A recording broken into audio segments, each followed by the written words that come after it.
láṣẹ wípé lọ́jọ́ léyà ìdá kí n máa fi sọdún kí n sọ ọjọ́ ìdọ́jọ́ ọdún.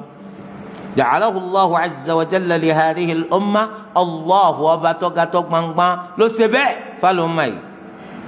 bí kọjọ́ léyà ọmọ àjọjọ́ ọdún fún wa. qala ar-rajul ọkùnrin kan wá sọ pé ara'ayta in lam ajid illa udhiyatan untha báwo ni ẹ fún mi nírò tó bá pẹ́ ẹran tèmi rí lẹ́ran léyà abo ẹran ni afa udhi ṣé kí n fi pa léyà ni qala la Ànábì sọ pé rárá walakin ṣùgbọ́n kàkà bẹ́ẹ̀ gbàtà tí ní ẹran kọ̀ wọlé yá ta'khudhu min sha'rika wàá dín èyí tó bá fẹ́ kù nínú irun rẹ̀ wa adfarika àtàwọn èkíkánná rẹ̀ wa taqussu sharibaka wàá sì dín irun mú rẹ̀ kù wa tahliqu 'anataka wàá sì farun abẹ́ rẹ̀ fatilka tamamu udhiyatika 'inda Allahi 'azza wa jal eléyìí òun náà ni pípé ẹran léyà rẹ̀ lọ́dọ̀ Allah ọba tọ́gatọ́ gbangban. ẹgbà wa yìí ẹgbà wa tọ́ lẹ́ni tẹ́gbà wa bá sì lẹ́ kò sí nínú àwọn ẹgbà wa tá a lè fi sẹ̀rí. Al-Imam An-Nasa'i àwọn náà gbé jáde nínú tírà àwọn Kitabul Ad-Dhahaya. bákan náà Imam Ahmad àwọn náà gbé jáde nínú Musnad wọn. Al-Sheikh Ahmad Shakir rahimahullah bákan náà Al-Hakim An-Naysaburi nínú Mustadrak àwọn sọ pé àdìsí tó fẹsẹ̀ rìn lẹ́nu. An-Naysaburi àwọn sì náà àdìsí wá lórí májẹ̀mú Bukhari àti Muslim ṣùgbọ́n ètò dọ́gba iná lọ́rọ̀ al-Imam Adh-Dhahabi ó ní bal sahihun ay laysa ala shartihima àdìsí yìí ó kìí ṣe sahihun ala shartihima gẹ́gẹ́ bẹ́ẹ̀ ti ṣe sọ ṣùgbọ́n sahihun laysa ala shartihima àdìsí tó gún régé ni àmọ́ kò bá májẹ̀mú Bukhari àti Muslim mu. Ibn Hibban àwọn náà ní hadithun sahih. Ad-Daraqutni àwọn náà gbé jáde ṣùgbọ́n àbálọ àbábọ̀ rẹ̀ ní pé ẹgbàá wa tọ́ lẹ́nu. nínú tí àdìsí tọ́ka sí ni pé ọjọ́ ọdún léyà Allahu ló ní ká nàbí ó ṣe lọ́jọ́ ọdún kìí sàn nàbí sallallahu alaihi wasallam ìtumọ̀ yẹn ṣe déédéé bọ́ fẹ́ kó ṣe pẹ́ gbà wà wọn kò fẹ́ sẹ́rin lẹ̀. ṣùgbọ́n n tó wá nínú ẹgbàá wa yìí pé ṣé mo lè pa abo ẹran fún léyà tí wọ́n sọ pé ànàbì sallallahu alaihi wasallam sọ pé rárá kò rí bẹ́ẹ̀ nítorí pé nínú òfin ẹ̀sìn Islam ìgbàláyè wà fún yàn láti pa àgbò tàbí kó pa àgùtàn tí ìsabo rẹ̀ tàbí kó pa òrúkọ tọ́jákọ tàbí kó pa ewúrẹ́ tọ́jábo ìgbàláyè wà nù gbogbo eléyìí. ìgbàláyè wà fún kó pa màlúù akọ ìgbàláyè wà fún kó pa màlúù abo ìgbàláyè wà fún kó pa ràkúnmí akọ ìgbàláyè wà fún kó pa ràkúnmí abo ọ̀rọ̀ ọpọ́ gbọ́dọ̀ jákọ kò sí ntọ́jọ́ bẹ́ẹ̀ ìgbàláyè wà. ìdínú wọn bẹ nu sábàbí tí wọn fi ń wò pé àdìsí yẹn lẹ. bákan náà wọn alánàbì sọ pé tí wọn ọba ti rí ntọ́ palẹ̀ran léyà ju ẹran tí ọ̀wọ́ léyà lọ kó o rí pé ó gé ntí o fẹ́ gé dànù nínú irun ara rẹ bí ká pé èèyàn fẹ́ gẹrí o fẹ́ dínrun orí rẹ kù so dínkù èsì pé o fẹ́ fárùngbọ̀n rẹ o gbọ́dọ̀ fárùngbọ̀n pípé ànábì sọ pé tó o bá ti rí ẹran tó pa fún léyà o lè gẹrí rẹ lọ́jọ́ ọdún léyà kó o sì gé àwọn ìkánná rẹ kó o dín irun mú rẹ kù kó o sì fá irun abẹ́ rẹ ilé ọmọ jẹ́ ẹran léyà rẹ tó pé lọ́dọ̀ Allah azza wa jal tó eléyìí náà ó jẹ́ nǹkan tó ṣe pé ọwá ọ̀ṣàjòjì sáwọn nǹkan tó wá nínú àwọn àhàdíìsì míì pípé gérun tó bá fẹ́ gé èékánná rẹ̀ dín irun mú rẹ̀ fárun abẹ́ rẹ̀ níléyà ó ṣàjòjì tó ẹgbàá wáyé kò fẹsẹ̀ rìn lẹ̀. ẹni tó bá lágbára láti pàgbò àgbò la fẹ́ kó pa tó bá sì jẹ́ amlah àgbò funfun tí dúdú la àwọ̀ rẹ̀ bí kó jẹ́ pé dúdú ló fi ń ríran yàní ké dúdú ó yí ojú rẹ̀ po dúdú ló fi ń jẹun dúdú ó yí ẹnu rẹ̀ po dúdú ló fi ń tẹ̀lẹ̀ dúdú ó yí àwọn ẹsẹ̀ rẹ̀ po tó bá kéré ẹran ọ̀dà à ń fẹ́ kó jẹ́ ètò níhò lórí tí ihò rẹ̀ hàn dáadáa kó yẹ pé ló fi paléya à ń fẹ́ kó jẹ́ àgbò akọ agbára rẹ̀ ọ̀ka ọmọ káàbọ̀ ò lè pa bákan náà tí agbára rẹ̀ ọba kẹ́lẹ́ yìí ó lọ sórí orúkọ tọ́já kọ agbára rẹ̀ tún káyìn ọkàn ewúrẹ́ tọ́já bo gbogbo eléyìí iná ló lè fi paléya sí wàhálà ń bẹ ó lọ sí ìsọ̀tán tí ń tẹran ọlọ́kárà ọlọ́rẹ́rán ẹnìkan wọn fẹ́ràn tiẹ̀ jáde orí gàngàràn mashallah la quwwata illa billah ó fẹ́ ga tó èjìká ẹni tọ́ra lágbọ̀n ọrùn rẹ̀ gbàtí wọ́n wá fẹ́ràn tiẹ̀ jáde orí rondo mísímísí báyìí ni gbogbo bó ṣe gàrùn tó ọrùn rẹ̀ ò tó orúnkún rẹ̀ àmọ́ rí gbé àgboyún ọwọlé ya kò kéré sí àgbòtọ́ wọlé ya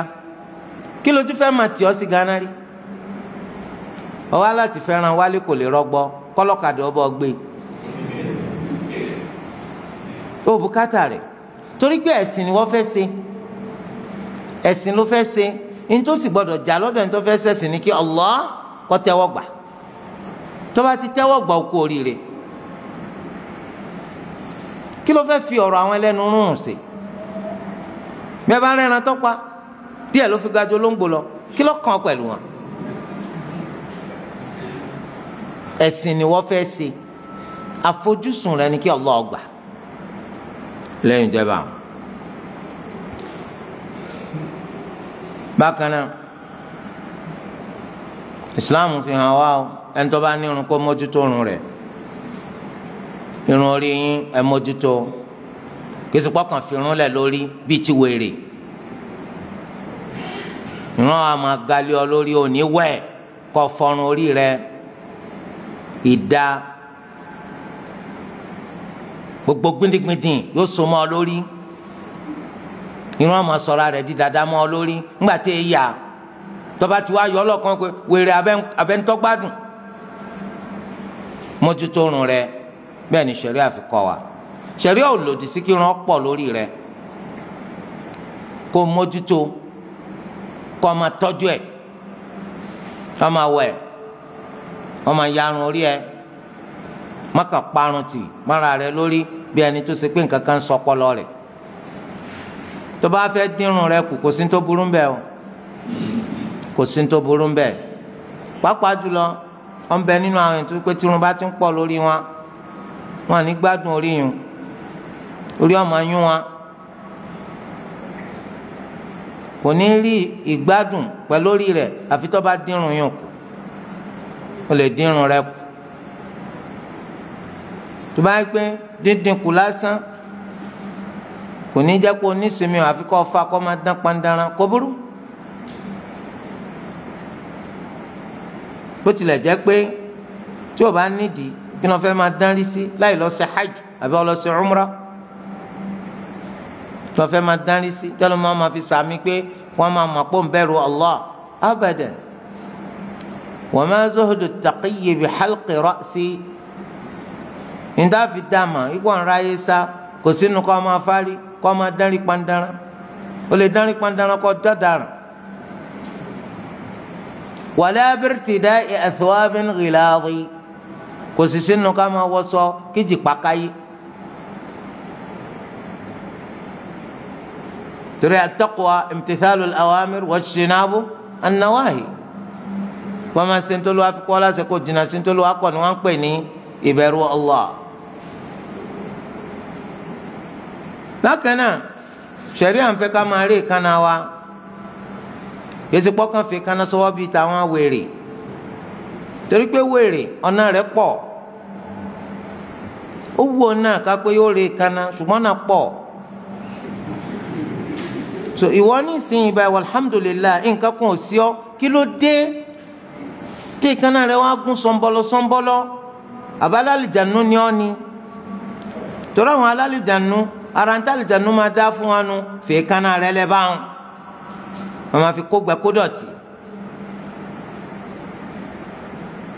tọ́ torí ẹ̀ rí ìkànnà rẹ̀ kò sí nínú nǹkan tí Islam fẹ́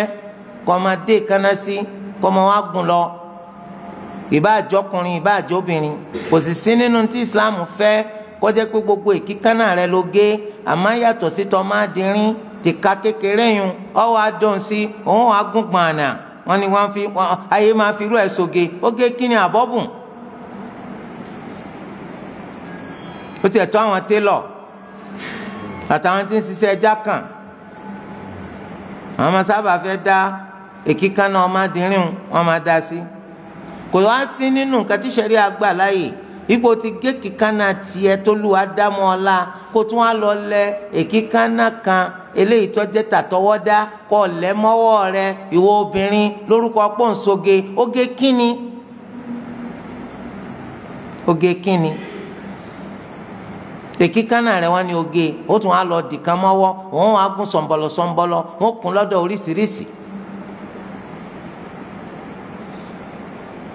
Islam kọ́ wa pé irun mú wa ká máa dínkù ẹ má fa tán o ẹ dínkù létetí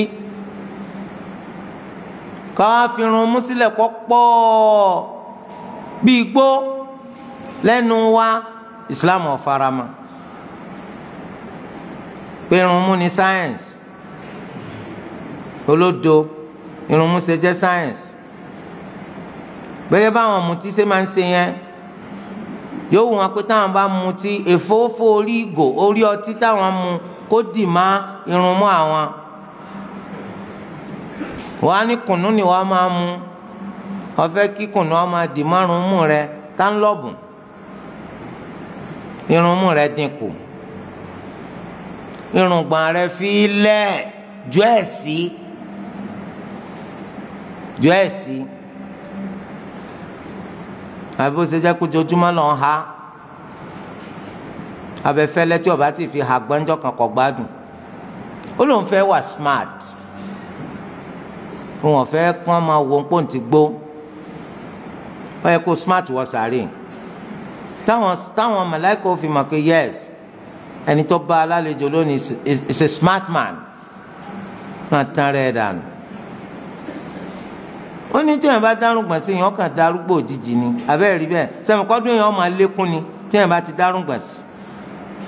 wọ́tọ̀ 120 ọdún rẹ̀ ọkàn di 50 ni wọ́n tán rẹ̀ dànù fírùngbọ̀n rẹ̀ lẹ̀ bẹ́ẹ̀ la Nabi sallallahu alaihi wasallam sọ fún wa má jẹ́ kí agbọ̀n rẹ̀ ọmọ adán bíi ti kòǹgìrì wọ́n á ní wọ́n kórìíra àrùngbọ̀n torí kó àwọn alùsùnà ní máa dárúgbọ̀n sí ìwé sísá alùsùnà Allahu Akbar ó wá kórìíra súnà Ànábì débẹ̀ tírú eléyìí bá lòun máa kéwò wá lọ mà mo kórìíra àlànà Ànábì àmọ́ mo máa kéwò ọ̀rọ̀ rẹ̀ sórí ẹrù kéwò wá lọ mà kéwò lọ mà daraba Zaidu Amra ṣe ọwọ́ kí o tí wọ́n máa nù kí wọ́n máa lò ọmọ kitab ọmọ sunna torí kí gbogbo daraba Zaidu Amra wọ́n pè ní ilmul ala ìmọ̀ àwọn irinṣẹ́ lọ àwọn irinṣẹ́ tí ó ràn ọ́ lọ tó fi gbọ́ qala Allahu qala rasuluhu tó fi gbọ́ yìí qala Allahu qala rasuluhu ni wọ́n wá kórìíra kí wọ́n wá lọ mọ̀ kí wọ́n lọ mọ̀ àwọn Sibawayh bá ṣe manahu tó wọ́n tún sẹ́sì. Khalil ibn Ahmad al-Farahidi bó ti ṣe ma èdè Lárúbáwá tó jẹ́ àfa fún Sibawayh wọ́n tún sẹ́sì. Al-Kisa'i al-Farra ibn Kharuf al-Akhfash gbogbo wọn fẹ́ ṣe mèdè Lárúbáwá tó wọ́n tún sẹ́sì. tiẹ̀ ti jẹ́ ta ló fẹ́ fi tiẹ̀ jọ. ó dé rọ̀lẹ́ ayé ó ń fẹ̀sìn ṣeré ó wà létí bèbè ibi àti parun ó tún rẹ́rìn. tọ́ lọ ń gbọ́ yẹn o má farun gbọ́n rẹ o má tan rẹ dànù má tan rẹ dànù farun abẹ́ rẹ ó wá ló ń kà kún apá kan nínú ọ̀ṣọ́ èèyàn ọ̀bùn ni ìdọ̀tí ni irun abẹ́ ó rí i pé tí irun abẹ́ rẹ bá ti ń pọ̀ kò sí bó ti máa wẹ̀ tó máa ń fọwọ́ sí irun abẹ́ òun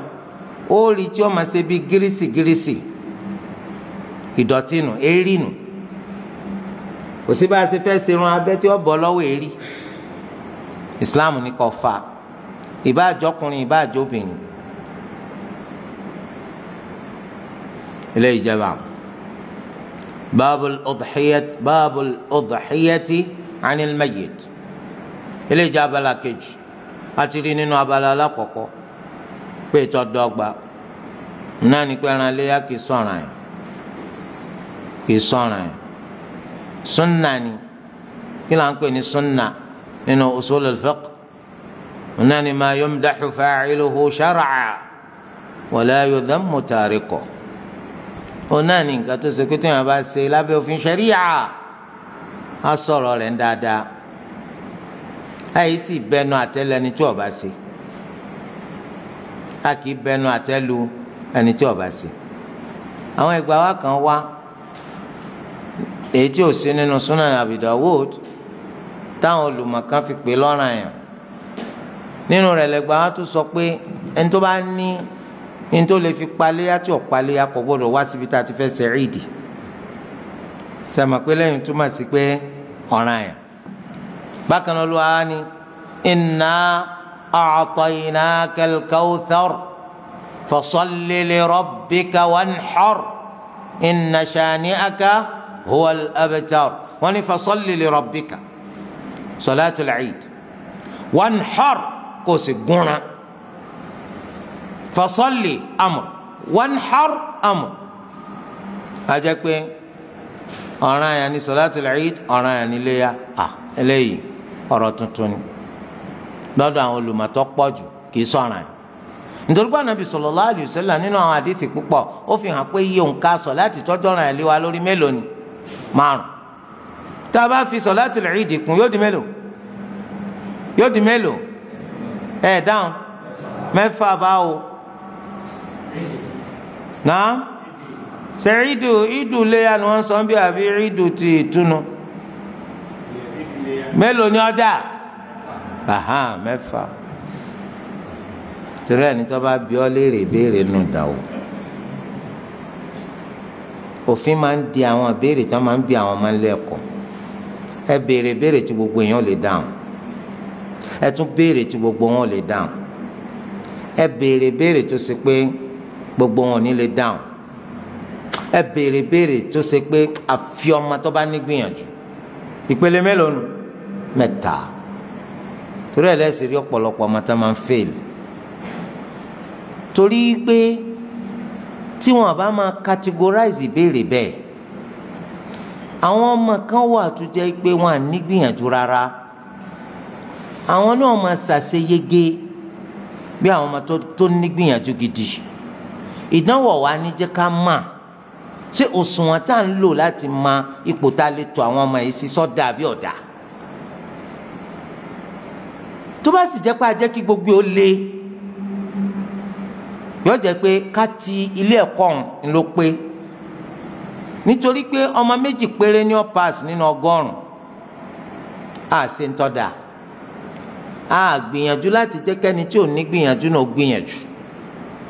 ìdínú tí wọ́n fi sọ pé ẹ ṣe béèrè tọrọ tí gbogbo èèyàn lè dáhùn ẹ tún ṣe béèrè tọrọ tí gbogbo èèyàn lè dáhùn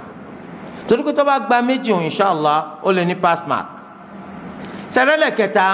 àwọn ẹni tó bá ní gbìyànjú nínú wọn tí ìyànjú wọn lọ títí àwọn nìkan ni ó lè dáhùn àwọn tún paasi ju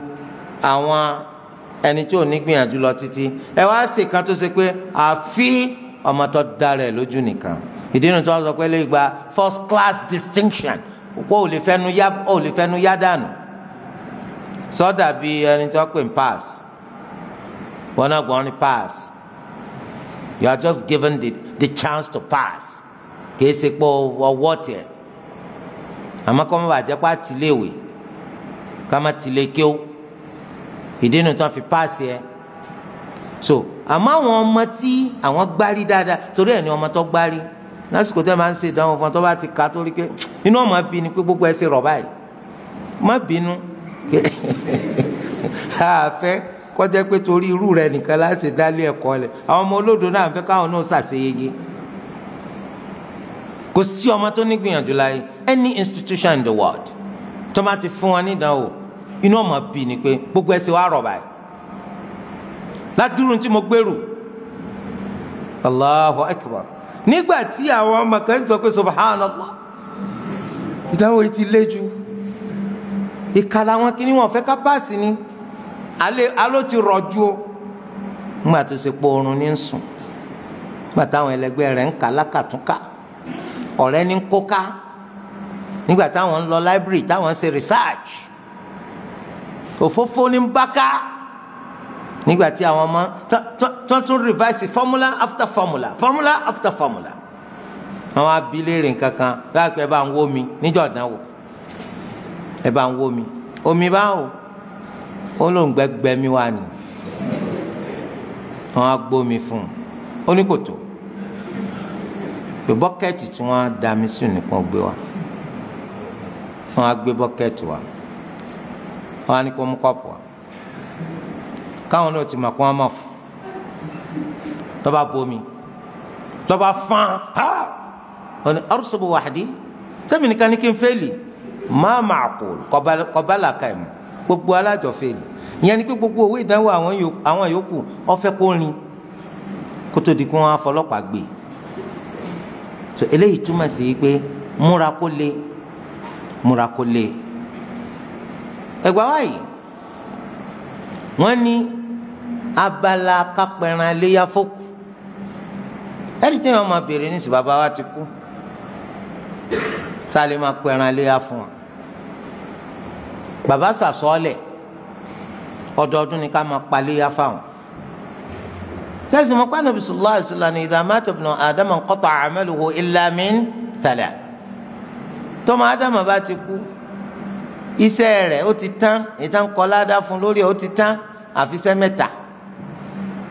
sadaqatin jariyatin ilmin yuntafa'u bihi waladin salihin yad'u lahu sàrà tó ṣe tí ọ̀dà ìmà tó fi kọ́yàn tán fi ń ṣàǹfààní ọmọ rere tí ń ṣàdúà fún wọn sọ léyà tán pa fún lọ́dọọdún ẹgbàáwáyì Abu Dawud wọn ni haddathana Uthman ibn Abi Shayba qala haddathana Sharik an Abi al-Hasna an al-Hakam an Hanash qala ra'aytu Aliyan yudahhi bikabshayn فقلت له ما هذا فقال إن رسول الله صلى الله عليه وسلم أوصاني أن أضحي عنه فأنا أضحي عنه ẹni tó jẹ́ àáfàá fún al-Imam Abu Dawud tí wọ́n gba àdìsí wa lọ́dọ̀ rẹ̀ ní Uthman ibn Abi Shayba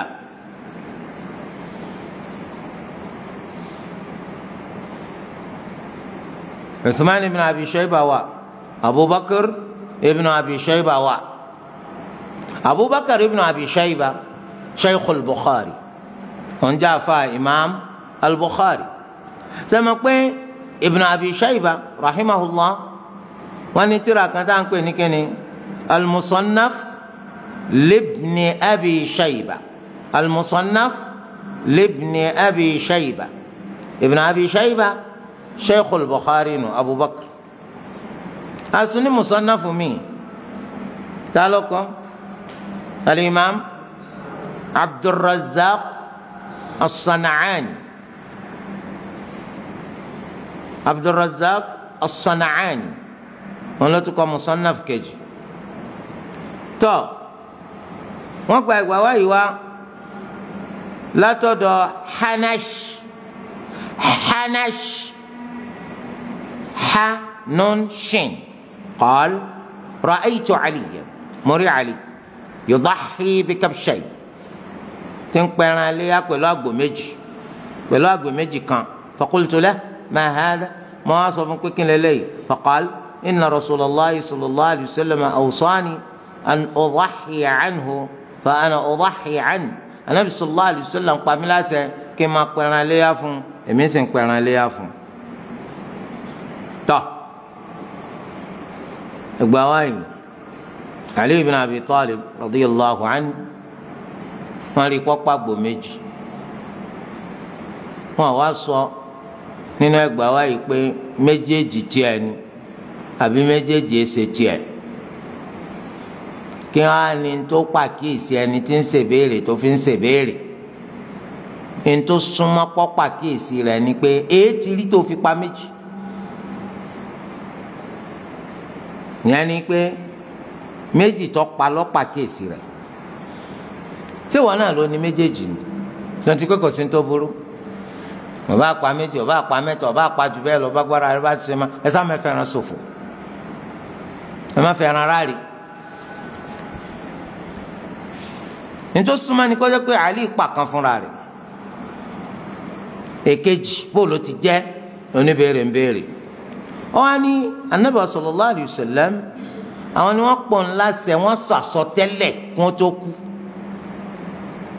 an udahhiya anhu pé kí n máa pẹran léyà fáwọn fa ana udahhiya an èmi sì ń pẹran léyà fún gẹ́gẹ́ bá Nàbí ti ṣe sọ àsọtẹ́lẹ̀ fún mi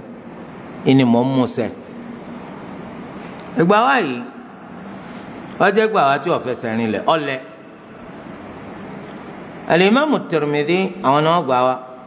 gẹ́gẹ́ bí Abu Dawud náà ṣe gbà wá al-Imam at-Tirmidhi أقبى الإمام أحمد أو أقبى الترمذي واسق هذا حديث غريب لا نعرفه إلا من حديث شريك بكنا نينو أنتو قبى أبو الحسناء ولون مجهول يعني تا داما مجهول باتي ونو أنتو قبى تسوا يقبى في فسرين ليري ǹjọ́ wa tọ́ ká máa paléyà fókù bí kò sí nínú tẹ̀sìn fi kọ́ wa kí n máa mówó mi kí n máa fi paléyà fún bàbá mi kí n mówó mi kí n máa paléyà fún ìyá mi tó ti kú kò sí nínú tẹ̀sìn fi kọ́ wa. ṣùgbọ́n ní wọ́n kí bàbá àti ìyá mi wọ́n sọ àsọtẹ́lẹ̀ fún mi kí wọ́n tó kú wípé mò ń fẹ́ kọ́ máa paléyà fún mi lọ́dọọdún nínú owó tí mo fi sílẹ̀ yìí ìdá kan nínú mẹ́ta dúkìá mi mo ṣe ní waqf fún léyà tẹ́ máa pa fún mi lọ́dọọdún kò sí wàhálà mi àmọ́ wọn ò fowó lẹ̀ wọ́n á ní kí n máa paléyà fáwọn rárá kò sínú tẹ̀sìn fi kọ́ wa torí tẹ̀sìn fi kọ́ wa ni pé gbogbo ìjọsìn tẹ́ni tí ò tí kú ọba sí kọ́ máa rántí ara rẹ̀ ṣe fúnra rẹ̀ ni kò sí nínú ìlànà àwọn sẹ́lẹ̀fù sàlẹ̀ ike kí wọ́n ṣe ìjọsìn kí wọ́n á pa àwọn bùn òkú ní ládàá rẹ̀ pé gbogbo sọ̀láàtì mo ṣe o bá ń bùn bàbá mi gbogbo kùránì tí mo ké o bá ń bùn bàbá mi gbogbo mọ́sálásí tí mo kọ́ o bá ń bùn bàbá mi bàbá rẹ̀ kọ́kọ́ tiẹ̀ kó tó kú o lè kọ́ mọ́sálásí kó o fódìndín rẹ̀ ṣe sàrà fún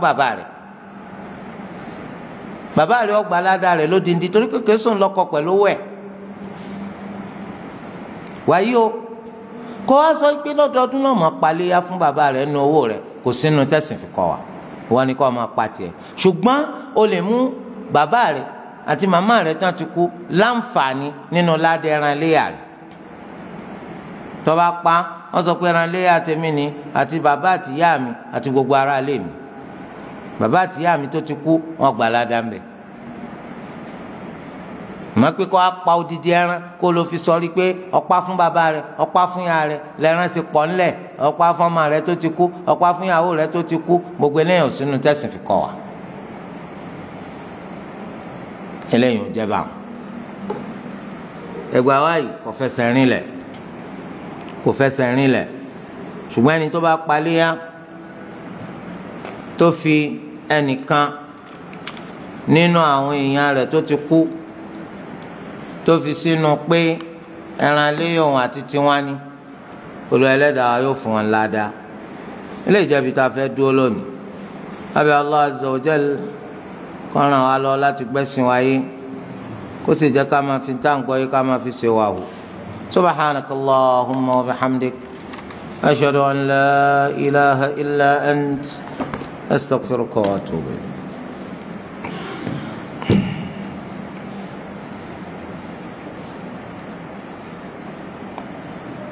Ese como